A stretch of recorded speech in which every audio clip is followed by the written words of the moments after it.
အားလုံးပဲမင်္ဂလာပါချိန်တွင်းတွင်းနေလည်းနေတာပြန်လဲကြိုဆိုလိုက်ပါတယ်အမကတော့ချိန်တွင်းကမဲ့ချိန်တွင်းပဲဖြစ်ပါတယ်အမဒီနေ့မှာတော့မင်းသားသူအခန်း33ထဲမှာပါမယ်ခဲ2မျိုးပေါ့နော်ပေါင်ပုံစံ2မျိုးကိုပြောပြပြီးသွားမှာဖြစ်ပါတယ်ဆိုတော့ပေါင်ပုံစံ2မျိုးကဘာနဲ့ပါနေလဲဆိုတော့မေရီခဲဆိုတဲ့အမေပေးတဲ့ပုံစံနဲ့ခင်းရှိခဲဆိုတဲ့တားမြစ်တဲ့ပုံစံဆိုတဲ့ပေါင်2မျိုးပေါ့နော်ဆိုတော့မေရီခဲတို့ခင်းရှိခဲတို့က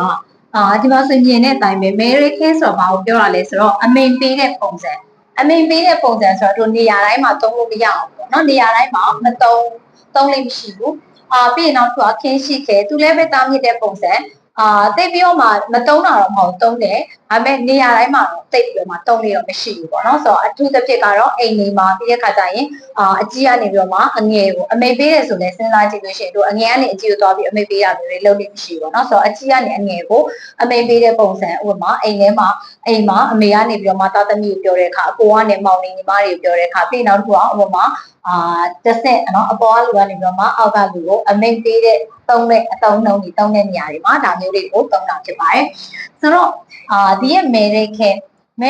ကိုတဲ့ပြောင်းတဲ့ခါကြလို့ရှိရင်ထုံးစံတိုင်းပဲတို့ခဲတွေပြောင်းပြီးခေဆိုလို့ရှိရင်ဘာလို့ရမလဲ group 1 group 2 group 3ခွဲရမယ်ဟုတ်ပြီနော် so group 1မေရိခဲကိုတဲ့ group 1က word တွေကိုမေရိခဲပြောင်းဆင်နေဆိုရင်ဘာလုပ်မှာလဲတဲ့ mask ကိုပြုတ် a line ကနေပြီးတော့မှ a line ပြောင်းနေ so ဒီဟာလေးမြင်မှုမဲ့ထင်တယ် so မင်းသားသူစပြီးတော့တင်တော့မှခါလို့ခဲနော်ပေါင်ပုံစံခါလို့ခဲလုံနိုင်တဲ့စွမ်းဆောင်နိုင်တဲ့ Kriya ဆိုတဲ့လုံနိုင်တဲ့ပုံစံเนาะအဲ့ဒီပုံစံတင်တော့ကလည်းပါခဲ့ဘူးရဲ့မဲရဲခဲ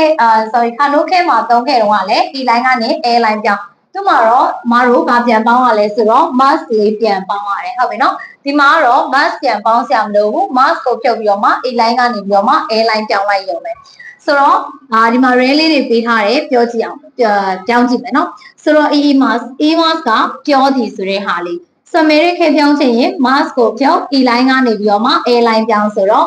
e mask ကနေပြီးတော့မှ ea ဖြစ်သွားမယ်သူကတော့မြန်မာလိုတို့အဓိပ္ပာယ်ပြန်တယ်ဆိုလို့ရှိရင်ပြောစံသွားစံလာစံဟုတ်ပြီနော်အဲ့ဒီလိုအဓိပ္ပာယ်အမိတ်ပေးတာဖြစ်တဲ့အတွက်ပြောစံ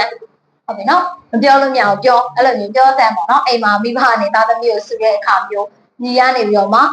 အကိုကနေပြီးတော့မှညီကိုဆူတဲ့အခါမျိုးနော်အဲ့ဒါမျိုးတွေကြလို့ရှိရင်များသောအားဖြင့်သုံးတယ်ဆိုတော့ e ရဲ့ပြောစံဆိုတော့ ikimas သွားပြီဆိုလို့ရှိရင်တို့ပြောင်းကြည့်မယ် mask ကိုဖြုတ် e line ကနေ a line ဆိုတော့ခိကနေပြီးတော့မှခဲသွားစံဒီလိုအဓိပ္ပာယ်ရမယ်ဟုတ်ပြီနော်ဒါဆိုရင် ikimas ဆိုရင် ike သွားစံလွယ်တယ်နော်ဆိုတော့ merit ခဲကဘာမှမလုပ်ဆရာမလို့ mask ကိုဖြုတ် e line ကနေ a line ပြောင်း mask ပြန်ပေါင်းဆရာမလို့ mask ပြန်ပေါင်းလိုက်လို့ရှိရင်သူဒီဘာဖြစ်သွားမလဲဆိုတော့ kano ခဲဖြစ်သွားမယ်စွမ်းဆောင်နိုင်တဲ့ Kriya သွားနိုင်သည်ပြောနိုင်သည်ဟုတ်ပြီနော်ဒီဟာလေးဖြစ်သွားမယ်ဆိုတော့ဒါဒီခါလို့ခဲနဲ့တူတယ်သူမှာ mask ပြန်မပါဘူးဟုတ်ပြီနော်ဆိုတော့ပြီးရင် group 2မှာကြာလို့ရှိရင် mask ကိုဖြုတ်ဘာပေါင်းလဲဆိုတော့ row ပေါင်းဟုတ်ပြီနော်ဒီမှာကျတော့ခါလို့ခဲနဲ့မတူတော့ဘူးเนาะခါလို့ခဲတော့ကျတော့ဒါကို row ပေါင်းတာမဟုတ်ဘူးဘာပေါင်းတာလဲဒါပဲလာတယ်လို့ဆိုတော့သူပြောခဲ့တယ်เนาะဆိုတော့သူကြရင်တော့မတူတော့ဘူးဒီ group 1လေးပဲတူတာเนาะ group 2မှာမတူဘူးသူကတော့ mask ကိုဖြုတ် row ပေါင်းပေးရမယ်ဆိုတော့ထားပဲမှစားတီကနေပြီးတော့မှထားပဲတော့ဒီမှာကြောက်လို့ရှိရင်တော့ထားပဲလို့မပြောဘူးထားပဲတော့ဟုတ်ပြီနော်ထားပဲတော့စားစံလို့အဓိပ္ပာယ်ပြီးရင်တိုမဲမှာရက်ဒီတိုမဲတော့ရက်ဆန်ဟုတ်ပြီနော်ဒီလိုမျိုးပြောချင်တာဖြစ်တယ်ဆိုတော့အမိတ်ပေးတဲ့အခါမှာတုံးတယ်နော်တိုမဲတော့ကြည့်လားဆိုရင် group 3ထုံးစံတိုင်းပဲ group 3မှာတော့နှလုံးကိုအလွတ်မှတ်ကမယ် kimas လာပြီဆိုရင် koi လာစံဟုတ်ပြီနော် koi လာစံပြီးရင်ရှိမဆိုရင်ရှိတော့လောက်စံဆိုတဲ့ဟာလေး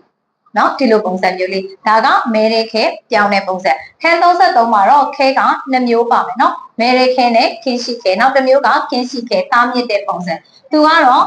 မလုံနဲ့မသွားနဲ့မစားနဲ့ဆိုတဲ့တားမြစ်တဲ့ပုံစံသူ့မှာကြတော့ရှင်းတယ် group 1 2 3ဘာကိုပဲဖြစ်ဖြစ်ဘယ်ဟာကိုပဲဖြစ်ဖြစ်ဘာလုပ်ရမလဲဆိုတော့အရင်ဦးဆုံး dictionary form ကိုပြောင်းပေးရမယ်ဆိုတော့ရှေ့က N5 မှာသင်ထားပြီးသား dictionary form ရတယ်ဆိုလို့ရှိရင်ခင်းရှိခဲကိုပြောင်းရတာလွယ်တယ်ဘာလို့ရုံပဲလဲ dictionary form ရဲ့အနောက်မှာနလေးပေါင်းလိုက်ရုံပဲဟုတ်ပြီနော်ဆိုတော့ group 1မှာရှိတဲ့ဘက်ကိုပြောင်းကြည့်မယ် ikimas သွားသည်ဒါဆိုရင် iku သူ့ရဲ့ ikimas ရဲ့ dictionary form က iku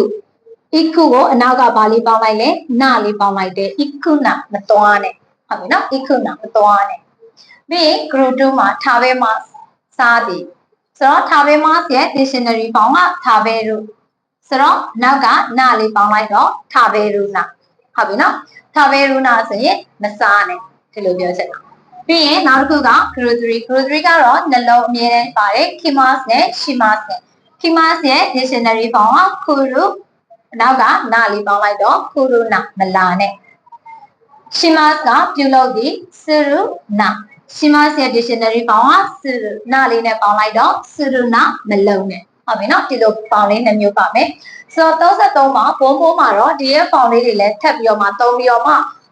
စက်ကြောင်းလေးတွေလည်းပါမှာပေါ့နော်ဘုံဘိုးရေးရတဲ့ဟာလေးတွေလည်းပါမယ်အခုကတော့ဒီရဲ့ပေါင်း2မျိုးကိုပြောပြပေးသွားတာဖြစ်တယ်ဆိုတော့ဒီပေါင်း2မျိုးကမေးခွန်းတွေထဲမှာတော့ပါလိမ့်မယ်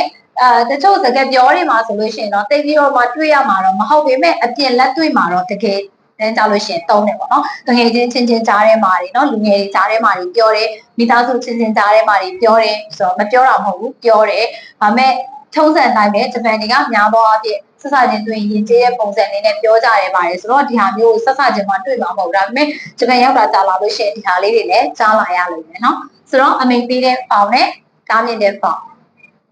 မေရခဲခင်ရှိခဲဟုတ်ပြီနော်ပြောင်းကြည့်မယ်နော်ဆိုတော့တခြားဘက်လေးတွေကိုလည်းပြောင်းကြည့်ပါ group 1ထဲမှာရှိတဲ့ဘက်တွေကိုပြောင်းကြည့် group 2ထဲမှာရှိတဲ့ဘက်တွေကိုလည်းပြောင်းကြည့် group 3ကတော့ထုံးစံတိုင်းနှလုံးဒါပေမဲ့သူ့မှာလည်း shimas နဲ့စုံတဲ့ group 3ထဲဝင်ပြီးတော့ now plus shimas တွေပါတာဖြစ်တဲ့အတွက်ကြောင့်မို့အဲ့ဒီဟာလေးတွေကိုလည်းပြောင်းပြီးတော့မှပြောကြည့်နော်ကဲဟုတ်ပြီဒါဆိုလို့ရှိရင်ဒီနေ့ကိုဒီလောက်နဲ့နားပါမယ်ဆိုတော့နောက်တစ်ပတ်ကြာလို့ရှိရင်33ရဲ့ပုံပုံနဲ့ပြန်ပြီးတော့တွေ့ပါမယ်ကျေးဇူးများကြီးတင်ပါတယ်ရှင်